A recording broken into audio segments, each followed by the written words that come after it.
Hello दोस्तों, आज 16 अक्टूबर है, वर्ल्ड फूड डे, विश्व खाद्य दिवस।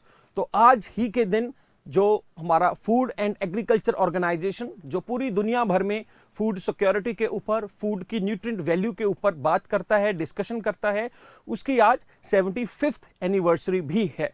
तो आज हम इसकी इंपॉर्टेंस के बारे में बात करेंगे, इसकी सिक्योरिटी के बारे में बात करेंगे। तो आज का जो लेक्चर है उसकी शुरुआत करने से पहले मैं आपको बताना चाहता हूं, मैं आपको याद दिलवाना चाहता हूं कि इसकी जो सिक्योरिटी की जो वैल्यू है, इसकी जो इंपॉर्टेंस है, तो उसको जानने के लिए हमें शायद किसी लेक्चर की ज़रूरत नहीं है। क्यों नहीं है? क्योंकि अगर हम पिछले 6 महीने पहले ही जाएं तो जब मार्च के एंड में लॉकडाउन लगा था पूरे विश्व भर में, और भारत में भी 22 मार्च के बाद जब लॉकडाउन लगा, मोदी जी ने इसकी अनाउंसमेंट कर दी थी, तो आपने अपने घरों में जो सोना है, गोल्ड को डिपॉजिट नहीं किया था, आपने अपने घरों में चांदी को डिपॉजिट नहीं किया था, आपने अपने घरों में डायमंड्स को डिपॉजिट नहीं किया था, आपने अपने घरों में फूड को सिक्योर किया था आने वाले 4 हफ्तों के लिए, 5 हफ्तों के लिए, जितना जिसकी कैपेसिटी थी उस हिसाब से सब ने अपना फूड को सिक्योर किया था। और फूड की जो दुकानें थी, जो भी हमारे यहाँ पर राशन की दुकानें हैं, उन पर जो लंबी लंबी लाइनें थी, वो इसका जो इसका प्रमाण इसका देती थी। तो हमें जो फूड की वैल्यू को, मुझे लगता है ये जो टाइम रहा है पिछले 6 महीने, तो इसमें जो सबसे ज़्यादा जो इसका जो वैल्यू है उसका पता लगा है। और इसमें जो FAO का जो वर्ल्ड फूड प्रोग्राम है, उसने एक बहुत बड़ा कंट्रीब्यूशन दिया है। दुनिया के गरीब से गरीब कंट्री में भी उन्होंने कोशिश की है कि कोई भुखमरी से शायद ना मर पाए। तो इस वजह से इस साल के जो नोबेल प्राइज हैं, उनमें से जो हमारा नोबेल पीस प्राइज है, वो भी इस ऑर्गेनाइजेशन को मिला है। और इस तरह के जो भी इंपॉर्टेंट क्वेश्चंस हैं जो हमें जीके में आने वाले एग्जाम्स में आ सकते हैं, तो उनकी मैं अभी आपसे बात करूंगा। तो बच्चों, सबसे पहले मैं बात करूंगा 75 ईयर्स कंप्लीट हो गए हैं। 1945 में ये FAO food and agriculture organization बना था अक्टूबर में, और शुरुआती दौर में इसका जो हेडक्वार्टर था वो वॉशिंगटन में था, वॉशिंगटन DC USA में।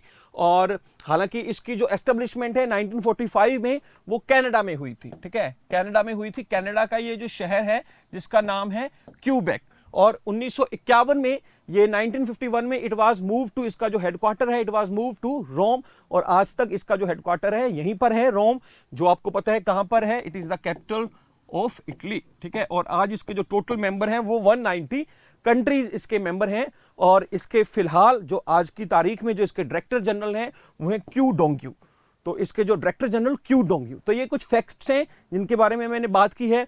फिर इसके बाद अगर इनकी मैं थोड़ी हिस्ट्री के बारे में बात कर लूं, तो ये जो FAO food and agriculture organization है, तो ये वर्ल्ड फूड डे 1979 से लगातार ये सेलिब्रेट करती आ रही है। और इसकी जो महत्वता इतनी ज़्यादा है, जैसे मैं ऑलरेडी बता चुका हूं कि आप किसी भी जो आज महंगी से महंगी चीज़ के बिना जी सकते हैं, बिना खाने के आप नहीं जी सकते। तो खाने की जो वैल्यू है उसके ऊपर आज डिस्कशन किया जाता है, फूड की सेफ्टी के ऊपर, सिक्योरिटी के ऊपर आज पूरे विश्व भर में चर्चाएं की जाती हैं। और इस साल हम 2020 में इसका 75th एनिवर्सरी सेलिब्रेट कर रहे हैं। और ये साल खास है क्योंकि जिस तरह से इस बार हमने देखा है कि लॉकडाउन की वजह से फूड की जो इंपॉर्टेंस है कितनी ज़्यादा है हमारी लाइफ में। और ये जो वर्ल्ड फूड प्रोग्राम है वो FAO का ही एक फूड असिस्टेंट ब्रांच है। तो फूड असिस्टेंट ब्रांच है किसका? FAO का। और ये दुनिया का सबसे बड़ा ह्यूमैनिटेरियन ऑर्गेनाइजेशन है जो मानवता के लिए काम करता है। और ये फोकस करता है भूखमरी के ऊपर, ताकि लोग भूखे ना रहें, फूड सिक्योरिटी के ऊपर। और लार्जेस्ट प्रोवाइडर है ऑफ स्कूल मील्स। तो बहुत सारे अफ्रीका और एशिया के जो कंट्रीज हैं, जहाँ पर जो स्कूल्स हैं, तो वहाँ पर भी ये जो राशन है वो पहुँचाता है और पैसा प्रोवाइड करता है, ताकि जो बच्चे हैं स्पेशली, क्योंकि वो फ्यूचर हैं किसी भी देश का, इस विश्व का, तो उनको जो पूरी की पूरी न्यूट्रिशन वैल्यू है वो मिले खाने में। और जैसे मैं ऑलरेडी बता चुका हूं, इसका जो हेडक्वार्टर कहां पर है वो है रोम में। और ये जो प्रोग्राम है, फूड असिस्टेंट प्रोग्राम है, जिसका नाम वर्ल्ड फूड प्रोग्राम है, इसका भी जो ऑफिस है वो रोम में है। और इसके दुनिया भर में टोटल 80 ऑफिसेज हैं। फिर नेक्स्ट स्लाइड के ऊपर चलते हैं। इस साल का थीम वेरी वेरी इंपॉर्टेंट। देखो इंपॉर्टेंट क्यों है, आपको ऑलरेडी पता है। इस ऑर्गेनाइजेशन को इस साल नोबेल पीस प्राइज मिला है। किस ऑर्गेनाइजेशन को? वर्ल्ड फूड प्रोग्राम को। और ये वर्ल्ड फूड प्रोग्राम किसका ब्रांच है? ये FAO, food and agriculture organization का एक हिस्सा है।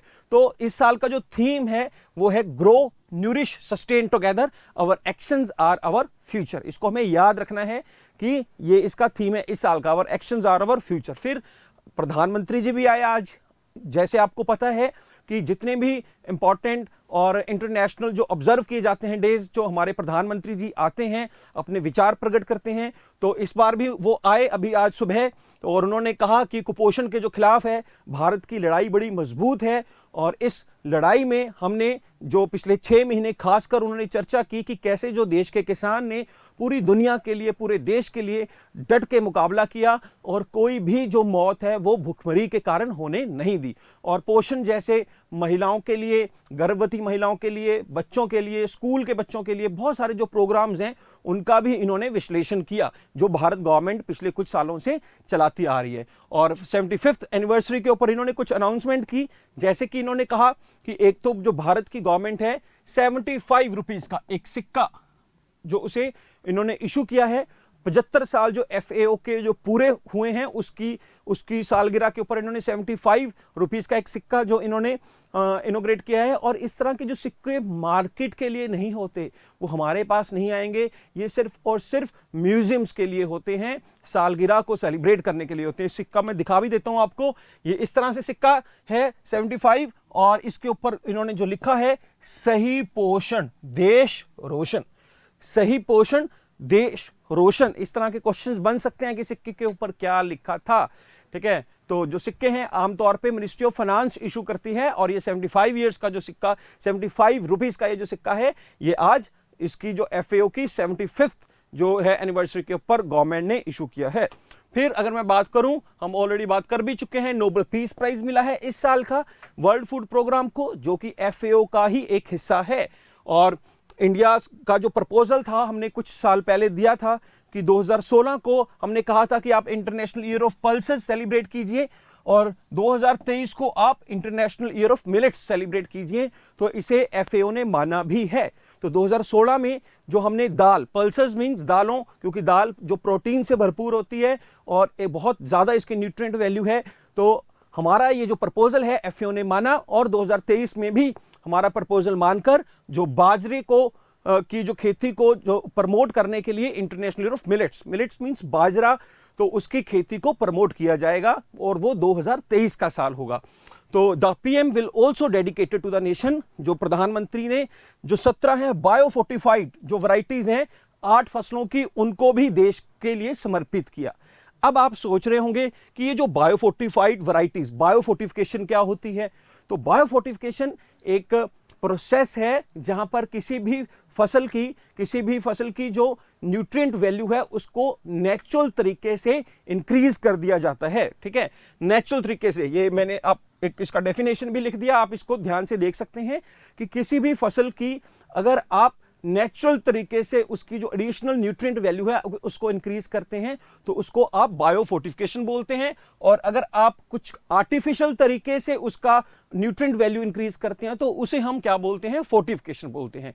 तो 17 ऐसी जो वैरायटी हैं 8 फसलों के लिए, वो भी देश को डेडिकेट की हैं हमारे प्रधानमंत्री जी ने। तो आज ये जो इंपॉर्टेंट अनाउंसमेंट्स हैं मोदी जी ने सुबह आके की थी, पूरे देश दुनिया भर में उनको लोग सुनते हैं, और आज FAO भी अलग अलग दुनिया में अलग अलग कोनों में अपने जो फूड सेफ्टी के ऊपर अलग अलग जो डिस्कशंस हैं उनको कर रहा है। तो दोस्तों आज लास्ट में जो फूड की जो वैल्यू है मैं ऑलरेडी बता चुका हूं कि ऐसी कोई वैल्यू या कोई ऐसा कोट मुझे लाने की ज़रूरत नहीं है। आप 6 महीने पहले मार्च का लास्ट याद कर लीजिए कि तब कैसे लोग राशन की दुकानों में लग के आने वाले दिनों के लिए राशन इकट्ठा कर रहे थे। वो ना ही तो किसी सोने की दुकान पर थे, ना ही वो किसी चांदी की दुकान पर थे, ना ही वो किसी कपड़ों की दुकान पर थे। वो कहाँ पर थे, लाइनें कहाँ पर लगी, और सिर्फ लॉकडाउन के दौरान भी सिर्फ कौन सी दुकानें खोलने की जो परमिशन गवर्नमेंट ने दी थी वो सिर्फ और सिर्फ राशन की दुकानें थी, वो ग्रोसरी की दुकानें थी।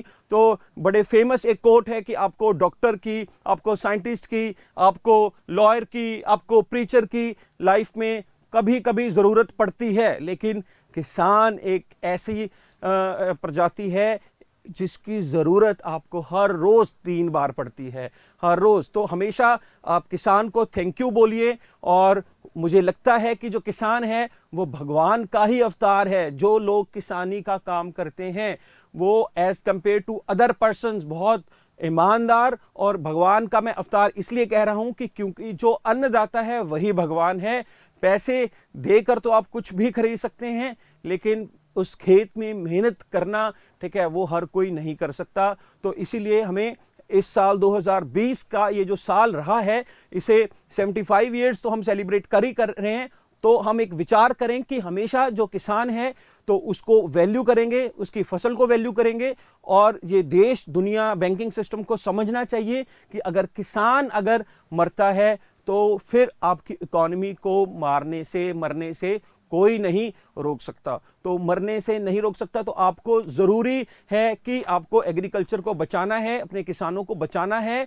तो और इस तरह की जो पॉलिसीज़ बनानी है कि किसान किसानी से प्यार करे, ठीक है, ना कि किसानी से भागे, जैसे कि आजकल हो रहा है पूरी दुनिया भर में कि कोई भी किसान अपने बच्चों को आगे उसी जो फील्ड में नहीं लाना चाहता। तो हमें, जब हम इंपॉर्टेंस को समझेंगे और ये जो मुद्दे हैं हमारे पॉलिटिकल मुद्दे भी बनेंगे, तो शायद हमारा जो किसान है बेहतर स्थिति में आ सकता है। तो आज 75 ईयर्स का ये जो मैंने आपके लिए लेक्चर तैयार किया है, होप सो आपको पसंद आया होगा।